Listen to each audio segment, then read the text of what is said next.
Bien, seguimos con esta clase de la parte agroalimentaria de la electiva. Nos toca ahorita hablar un poquito de sabores y aromas producidos por hongos. Entonces, bueno, vamos a ver esta parte importante de la industria alimentaria en buena parte, porque muchos de los sabores y aromas que conocemos por allí precisamente vienen de procesos biotecnológicos que tienen que ver con microorganismos y en este caso vamos a ver los que tienen que ver con hongos esencialmente. ¿Okay? Entonces, bueno, vamos a darle un vistazo a esta parte de los sabores y los aromas, ¿no? Los sabores y los aromas muchas veces se extraen de plantas, por ejemplo, ¿okay? Y perfectamente se pueden hacer allí, pero también en muchos casos la producción microbiana es muy importante, ¿no? Muchos sabores afrutados, sabores a madera, olores a diferentes tipos de cosas, grasiento, cremoso, cosas así por el estilo, floral, la parchita. Muchas veces se extraen precisamente de la producción microbiana y hay básicamente dos maneras de producirlo, ¿no? Hay una primera que vamos a ver ahorita que tiene que ver con la síntesis a partir de precursores, es decir, yo en el medio de cultivo le pongo un medio donde hay un precursor y entonces hay un microorganismo que agarra ese precursor y lo transforma en una sustancia que se puede usar como sabor, como saborizante o como aromatizante. ¿Okay? Esa es una manera de hacerlo con precursores. Y lo otro es un medio de cultivo que no tiene por qué tener ningún precursor, pero el mismo metabolismo del microorganismo produce unos ciertos sabores y aromas que son característicos y que son utilizados en la industria. Entonces allí, en ese sentido, están esas dos maneras de producirlo. Entonces el medio de cultivo en el segundo caso no tiene ningún precursor, pero sí la composición es importante para que se maximice la producción del saborizante o el aromatizante. Bueno, generalmente se utilizan microorganismos que se consideran como GRAS. GRAS significa generalmente reconocidos como seguros por sus siglas en inglés, ¿ok? Entonces, que son organismos que se saben que no producen ningún tipo de toxina, que no son peligrosos, que no son patógenos para el ser humano o animales. Entonces, se tratan de utilizarse ese tipo de organismos para precisamente facilitar todo lo que tiene que ver con la permisología, ¿no? Se empieza a usar un hongo que es micotoxigénico, entonces, bueno, está bien, lo puedes usar, pero tienes que demostrar que no hay micotoxina y entonces, bueno, la cosa se complica un poco, ¿no? Pero bueno, es factible en hacerlo también, pero siempre es mejor partir de un ejemplo que sean considerados GRAS, generalmente reconocidos como seguros.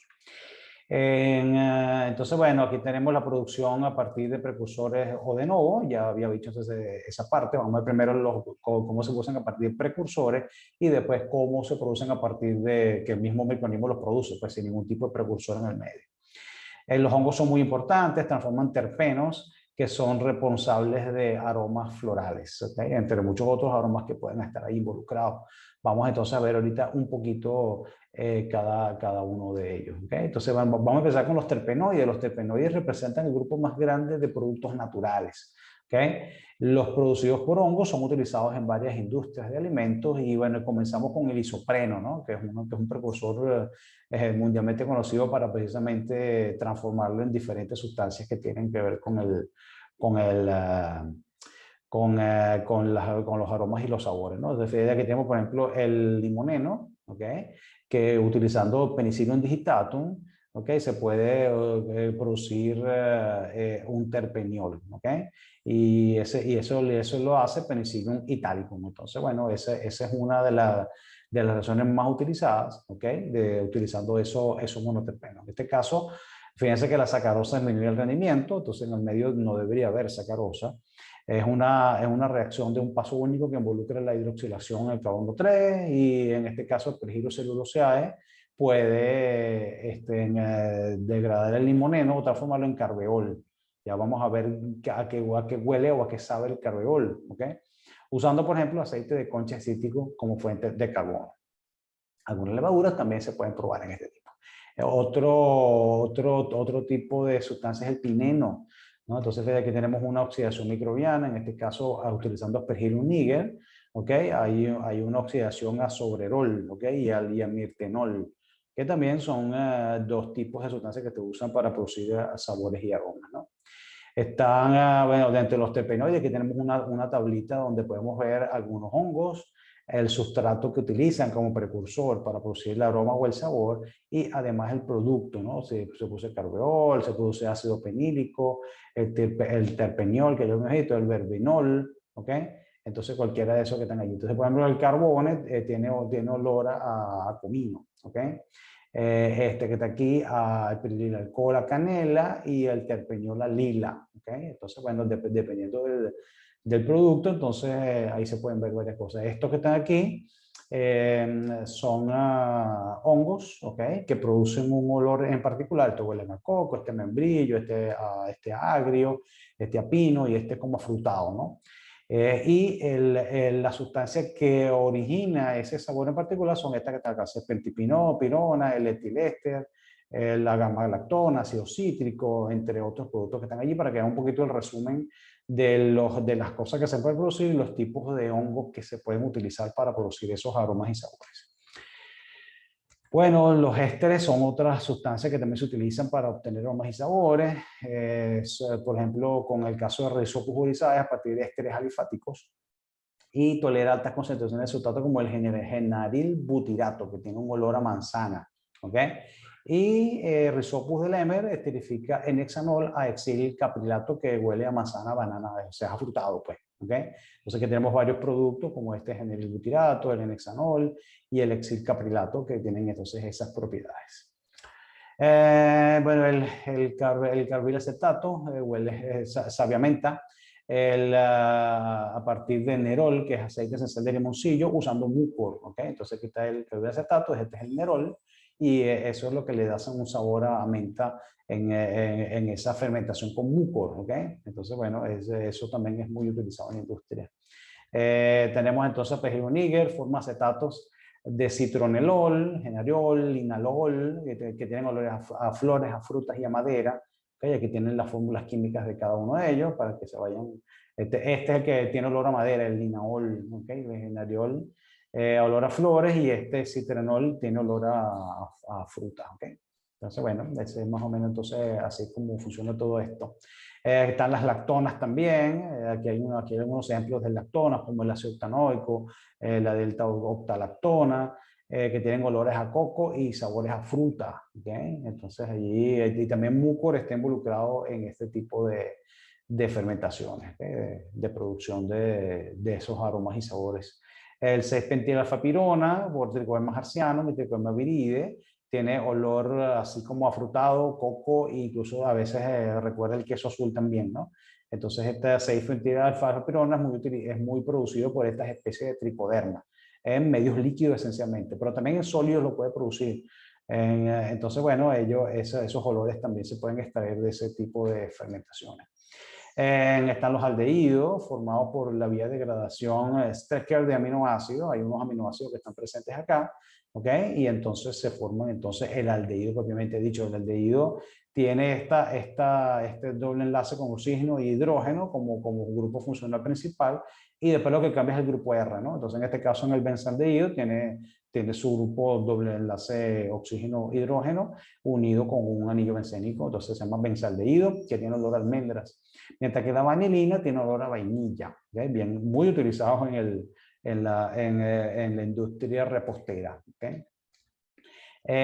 Bueno, seguimos con los aldehídos, en este caso una fermentación por aspergillus niger, donde hay una biotransformación de isoeugenol, ¿okay? A vanilina, que ya habíamos visto entonces anteriormente que tenía un olor a vainilla, ¿no? Las cetonas también se caracterizan por el grupo carbonilo, pueden ser alifáticos, aromáticos derivados del fenol. Se sintetizan en hongos por la presencia de ácido graso de cadena corta. Esos son los componentes que debe tener el medio de cultivo para producir este tipo de productos a partir de fermentaciones con hongo, ¿no? Y el penicillium camemberti es uno de los más utilizados, produciendo el nocetona, ¿okay? Que son estos productos que están acá en diferentes concentraciones, el penicillium camemberti y el aspergillus niger, y a partir de valenceno, y produce olor a cítrico y también a una mezcla con madera también. ¿Okay? Las iononas, como la beta-ionona, con aspergillus niger, puede producir, bueno, diferentes tipos de derivados hidroxilos, como estos que están acá, que se le pega un grupo hidróxido por acá o por acá, y entonces hay una biotransformación y ese tipo de productos tienen olores a tabaco y son constituyentes de muchos aceites esenciales. Están los alcoholes feniletanol a partir de fenilalanina con aspargilo níger, que este tiene olor a rosa, muy importante en la industria. ¿Okay? También están otros tipos, en esta tabla podemos ver otros tipos de productos. Aquí están los tipos de compuestos, los éster, las lactonas, los aldehídos, ácidos, el hongo que puede producirlos. ¿Okay? Este es un rizopo, entre otros que están acá, ¿ok? Y el tipo de producto que produce, ¿no? Y entonces por ahí también ya les he dicho más o menos a qué huelen cada una de estos productos que están acá. Eso hasta aquí, la síntesis con precursores, es decir, que a medio de cultivo que pelea una sustancia y el hongo directamente agarra la sustancia y la transforma en un saborizante o un aromatizante. Ahora vamos a ver lo que se producen de nuevo, que no requieren que se agregue ningún precursor en el medio de cultivo.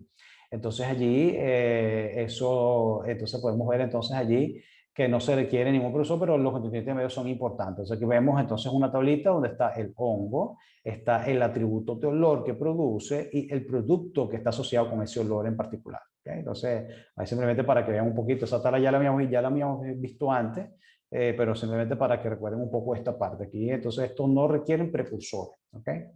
Entonces está el sabor a queso, que es una formación con penicillium, por ejemplo, sobre leche y pan, ¿ok? Eso es un típico olor a queso.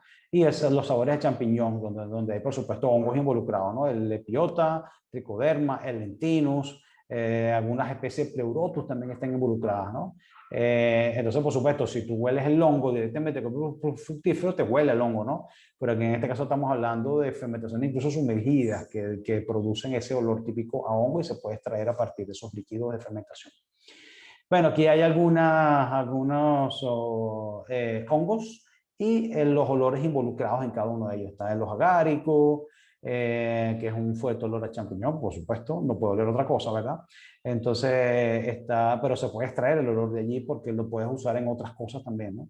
Está la armilaria, varias especies de armilaria que tienen que ver con fragancias a frutas, a limones, a esta huele a caramelo, en estos huelen a hongo seco, estos huelen a fruta, ¿cómo se llama? Fresas, berries en general, okay, este huele a vainilla, por ejemplo, este huele a manzana, entre otros hongos que uno puede ver allí, ¿no? Aquí también tenemos otras tablas también de consulta, donde podemos ver más hongos y más aromas, ¿okay? Para que vean un poco, dependiendo de la especie del hongo, el tipo de aroma que se puede entonces tener en cada uno de esas características. Todo esto son tablas de consulta, no las voy a leer ni nada de eso. Si después, cuando vean el PDF, pueden consultarlo con calma y pueden ver un poco allí los tipos de hongo y entonces el aroma que puede estar asociado para extraerlos a partir de esa sustancia. Y aquí podemos ver unas tablas resúmenes para que se las lleven también de diferentes tipos de sustancias y el olor que están asociados a cada una de ellas, ¿no? Entonces, bueno, ahí para que las vean, ya algunas las vimos en las láminas anteriores, pero para que tengan un poquito más de background de los tipos de olores y las sustancias que tengan involucradas en cada uno de ellos. Después buscan el PDF y lo chequean con un poquito más de calma. ¿Okay? Aquí tengo aquí más compuestos, más olores. Todos estos salen a partir de hongos. ¿Okay? Entonces, bueno, para que tengan una idea de lo que es toda esta industria que tenemos aquí. Aquí tenemos más, aquí tenemos todo tipo de sustancias. Aquí hay algunos aldehídos, aquí hay algunos terpenos, aquí hay unos hidrocarburos inclusive, y aquí hay algunos misceláneos también que son unas sustancias allí que también tienen esas propiedades de producir aromas en algún momento. ¿Okay? Bueno, hasta aquí la clase de sabores y aromas. Espero que les haya gustado los olores, o al menos los imaginarios. Y bueno, nos vemos en el próximo tema que tiene que ver con biocontrol de plagas agrícolas. Vamos a ver entonces el uso de hongo en el control de estas importantes plagas que representan una amenaza para la seguridad alimentaria en el mundo. Nos vemos en la próxima. Chao.